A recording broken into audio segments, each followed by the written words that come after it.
Magandang gabi mga kapedal, kapadyak at kasandok. Welcome to my another video. Ngayon gagawa tayo ng pulutan ulam serye. Bopis, chicken bopis.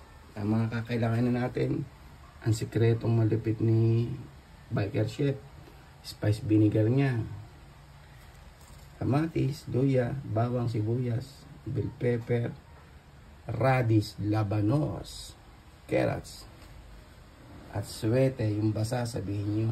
Tapos siling labuyo, atay balon-balunan, puso, balon-balunan ng manok. Yan mga kakailangan yan. Mga kapital, kapadyak at kasandok, tara, start na tayo.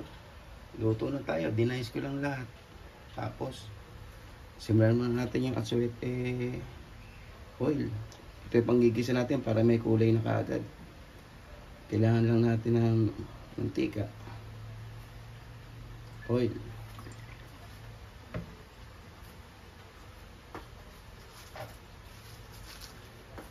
at atsuete seeds.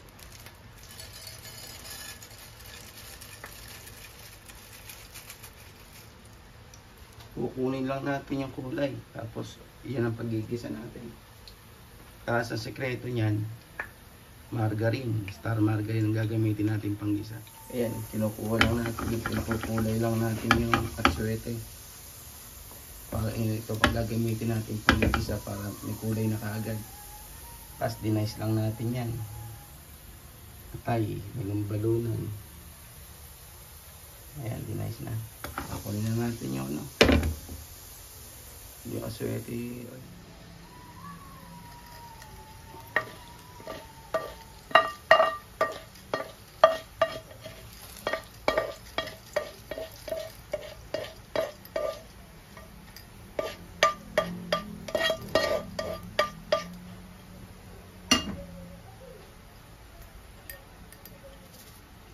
In-extract lang natin yung kulay para may kulay bopis na. Tara mga kasandok, mag-isa na tayo. Bawang,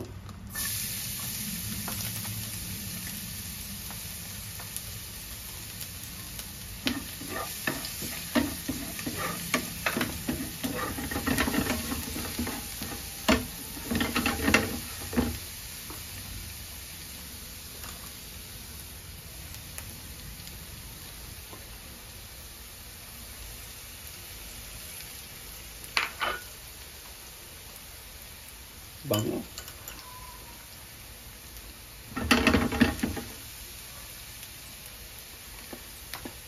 sibuyas,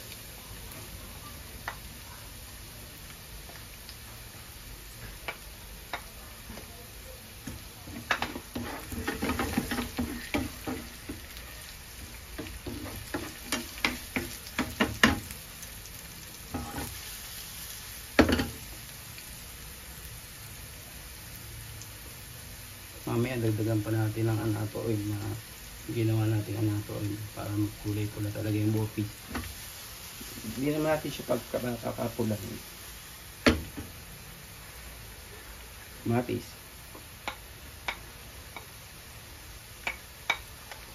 ang technique sa masarap na bopis talagang sasangkotsa mo siya yung magkakatas. Tandaan nyo lang sa pagigisa, basic na basic. Yung unang matitigas ang una nyo uunahin. Luya,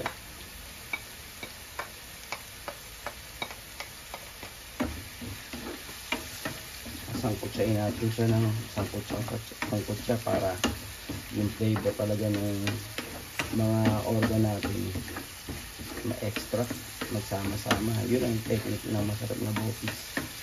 Kaya dapat malinis na malinis.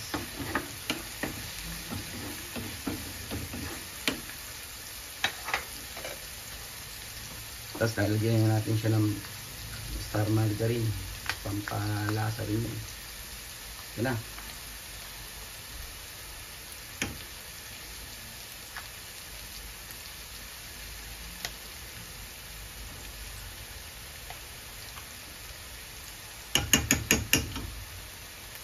Isa pa yan sa magpapabigay ng lasa.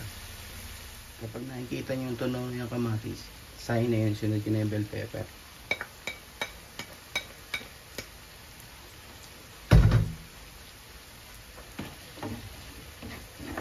Tapos isusunod na natin yung balon-balunan.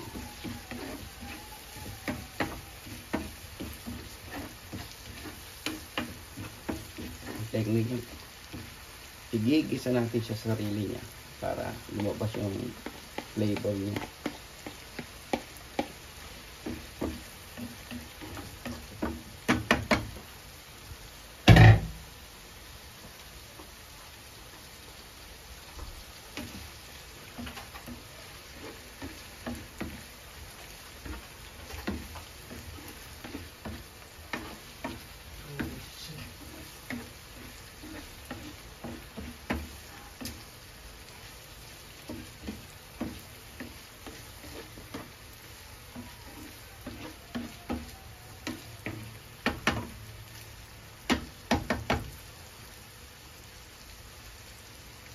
Sunod natin, carrots.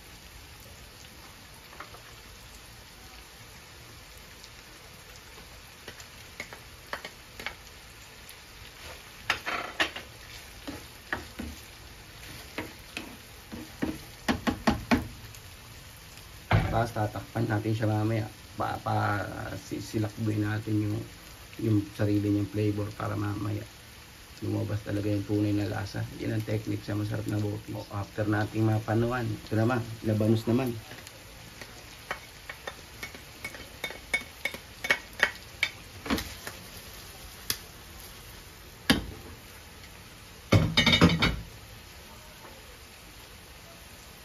Lagyan natin ng soy sauce, isang kutsara, ng pag-asa at kulay.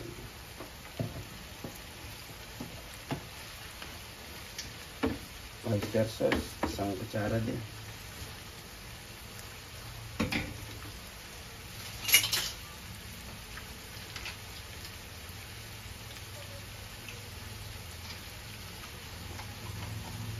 Dalawang kutsara na para malasa-lasa. Isa. Dalawa.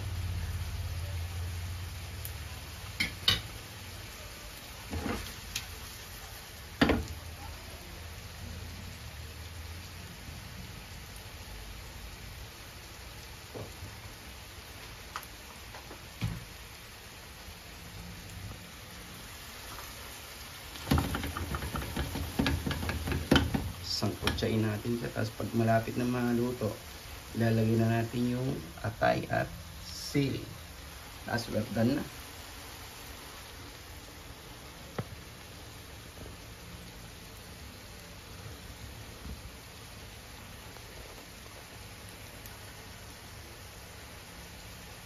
Drop tayo ng laurel. 4 na peraso. Tapos sili. Kung gusto nyo kung kampulos pwede, pero kung paulam lang, kahit mga 2 peraso, 4 na peraso lang. Ayan. Pagmamantikay natin siya para lumabas yung sarili niyang sabaw. Yun ang papasarap niya. Kasalo-halo na yung lasa ng soy sauce, oyster sauce. Pag maluluto, nalalagay na natin yung atay.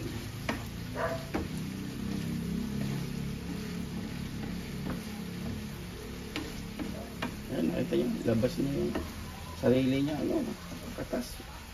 Ibig sabihin, ganda ng pagkakasangkot siya. Panalo. After na, ano na, ilalagay na natin yung pang pinali, yung atay.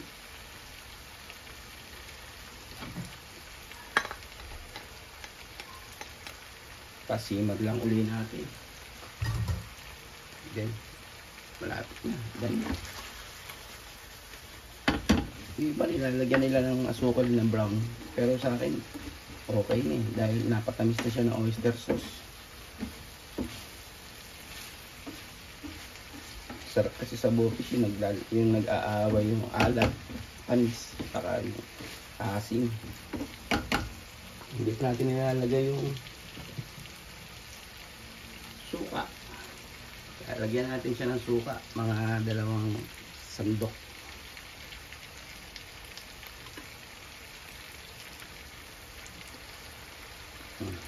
Tapos let it simmer nyo. Sikreto ng masarap na bopis, spice vinegar. Kung wala kang ganito, kahit puti. Niluluto lang natin yung suka, tapos done na. I-assemble, i-plate natin yan sa sizzling. Tapos meron din hindi nakasizzling, kaya panalo talaga ang bopis. Chicken bopis. Try nyo rin to, sundan nyo lang, napakadali. Gulatin nyo yung asawa nyo, girlfriend nyo, partner nyo. Madali lang, sundan nyo lang. Practice lang, sundan nyo lang yung procedure na ginawa ko. Madali lang. Drop na natin ang black pepper.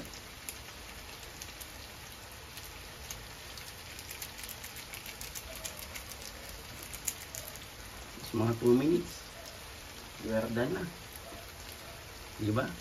Yung iba gusto pulang-pula. Dapat ano lang, papulayin nyo lang ng ganyan para magmukha naman siyang bopis. Tapos iman nyo yung asin, yung tamis, yung alat ng ano, saka yung tenderness ng atay, saka balong-balunan. Panalo. Sarap sa ulam yun, saka sa pulutan. Enjoy nyo lang, mga misis, mga nag-aaral magluto. Sundan nyo lang, napakadali. Enjoy. Verda na mga kapedal, kapadyak at kasando.